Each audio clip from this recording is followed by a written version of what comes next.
ধরেন বাবা নাস্তিক, মা হচ্ছে অনেকে আহলে কিতাব বিয়ে করছেন, মা খ্রিস্টান বা ইহুদি, অথবা মাও নাস্তিক,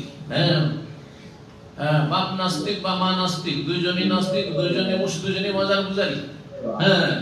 শুধু নাস্তিক, আমাদের দেশে নাস্তিকদের বিরুদ্ধে খুব ওয়াজ হয় বক্তাদের, কিন্তু মাজার পূজারীদের বিরুদ্ধে বক্তব্য খুব কম, শুধু সহি আকীদার বাইরে অথচ ক্যাটাগরি একই, দুটো কোনো পার্থক্য নেই। একটা আল্লাহ ধরে বলছে আল্লাহ নাই, বলছে বহু আল্লাহ আছে, দুটোই একই রকমের অপরাধ, কোনো পার্থক্য নেই, কোনো পার্থক্য নেই দুটো কথাই।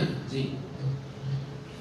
আর তৃতীয় কাফের হচ্ছে যে বাহ্যিক বলছে যে আমি মুসলিম দুনিয়ার স্বার্থ হাসিলের জন্য, কিন্তু আল্লাহ পরকাল কিছুতে বিশ্বাস নেই।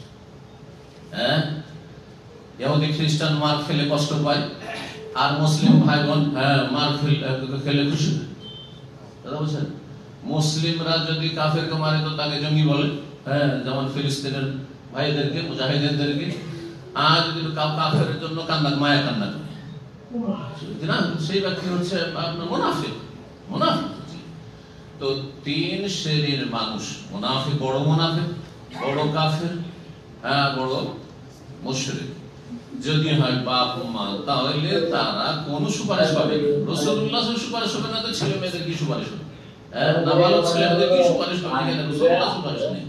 সূরা মুদাসসির আল্লাহ বলেছেন, ফামা তানফাহু শাফাআতুশ শাফিঈন, কোন সুপারিশকারীর সুপারিশ কাফের, মুশরিক, মুনাফিকের জন্য, ঈমান ভঙ্গকারীর জন্য কাজে আসবে না।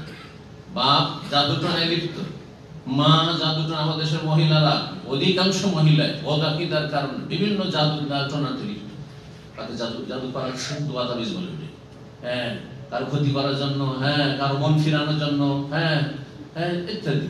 ছেলে ওখানে বিয়ে করতে যাবে, বিয়ে করতে দিবে না, বউ ছেলে বউকে খুব ভালোবাসে, বাঁচতে দেবে না, এই বউকে তাড়াবে। সেই জন্য কি করলো, সে ছেলেকে গাছ খাইয়ে দিল, তো ছেলেকে আপনার কি বলবেন কাউকে দিয়ে ওই জাদু করিয়ে দিল, সেহের, যেটাকে হালকা করার জন্য, এই অপরাধকে হালকা করার জন্য এই শয়তানেরা দোয়া তাবিজ নাম দিয়েছে।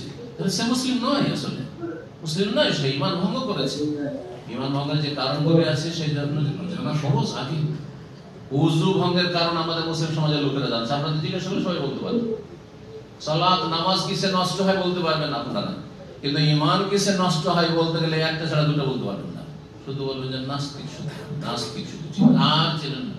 জাদুঘর কাফের, গণক কাফের, কবিরাজ যারা শিরকি মন্ত্রটা কবিরাজি করছে সে কাফের, মুশরিক, জানেন না এসব। তাদেরকে মুসলিম সমাজের লোক মনে করছেন, দাঁড়িয়ে থাকলে হুজুর, অথচ মন্ত্র তন্ত্র দিয়ে আপনার ওই কি বাটি চালায়, তো হাত চালায়, আর তারপরে নিখোঁজ কোনো কিছুর সন্ধান বলে যে অমুক জায়গায় আছে, তো অমুক গ্রামে গেছে, কে চুরি করেছে, ইত্যাদি। এসব কুফরি ভাষা, সব শিরক, কুফরি, ঈমান থাকে না।